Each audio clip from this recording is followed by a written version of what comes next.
Bonjour à tous. On me pose souvent la question en commentaire, n'as-tu pas peur que le gouvernement décide de confisquer l'or? C'est une bonne question, parce que c'est déjà arrivé par le passé. Je ne le crains pas personnellement, mais comme d'habitude, ce n'est que mon avis. On va donc quand même creuser le sujet. Rapidement, pour ceux qui ne le sauraient pas, le commerce de l'or a déjà été interdit. Je prends l'exemple des États-Unis aujourd'hui, parce que c'est le plus marquant, et c'est notamment pour ça que je vous ai sorti mes pièces d'or américaines, en plus du fait évidemment qu'elles sont super classe. Le 5 avril 1933, Roosevelt promulgue une ordonnance imposant à chacun de rapporter son or à la banque.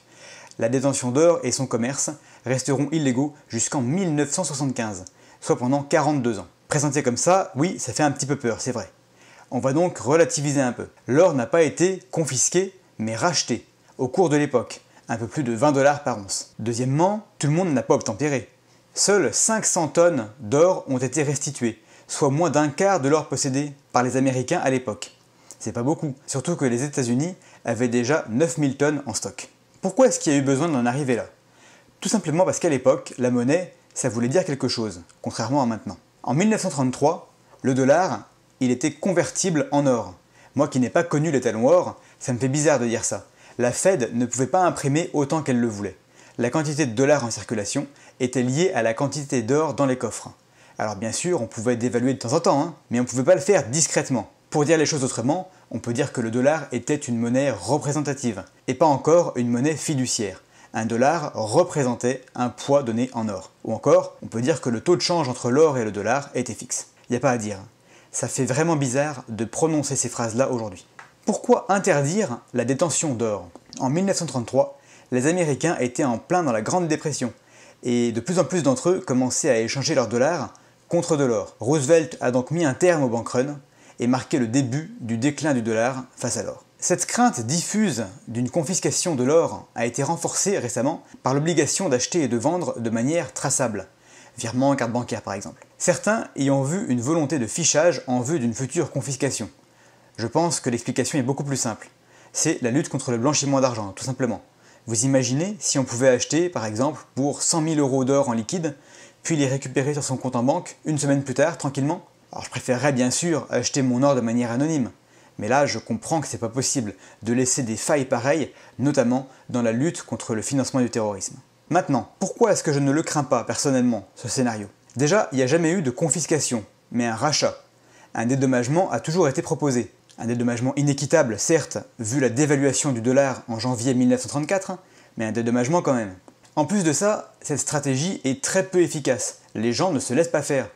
Un quart de l'or seulement récupéré en 1933 aux États-Unis et la tentative de 1936 en France qui a carrément avorté. La quantité d'énergie à dépenser pour récupérer 3 ou 4 Napoléons serait immense. Et puis en plus, l'or, c'est petit, c'est tout petit. On peut l'égarer facilement. Le plus important selon moi, il y a aujourd'hui tellement plus simple pour récupérer de l'argent. L'or n'est plus absolument nécessaire comme il a pu l'être par le passé. On peut imprimer tant qu'on veut. Et en plus de ça, c'est plutôt bien vu par la majorité de la population. Alors pourquoi se priver? À moins d'un retour de l'étalon or, ce qui me paraît impossible, aucun intérêt à aller chercher quelques grammes d'or dans les greniers. Si on tient absolument à explorer un scénario extrême, j'ai plus peur d'une confiscation ou d'un gel de mes avoirs en compte courant ou en assurance vie que d'une confiscation manu militari de l'or des particuliers.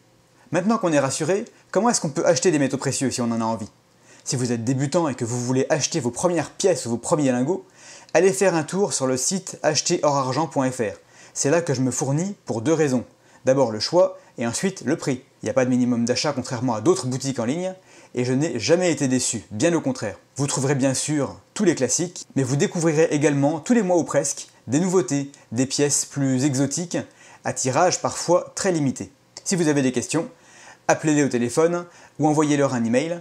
Vous pouvez également nous rejoindre sur le Discord de la chaîne, on est déjà plus de 300. Et si ça devait arriver quand même, imaginons du jour au lendemain, l'or est impossible à revendre.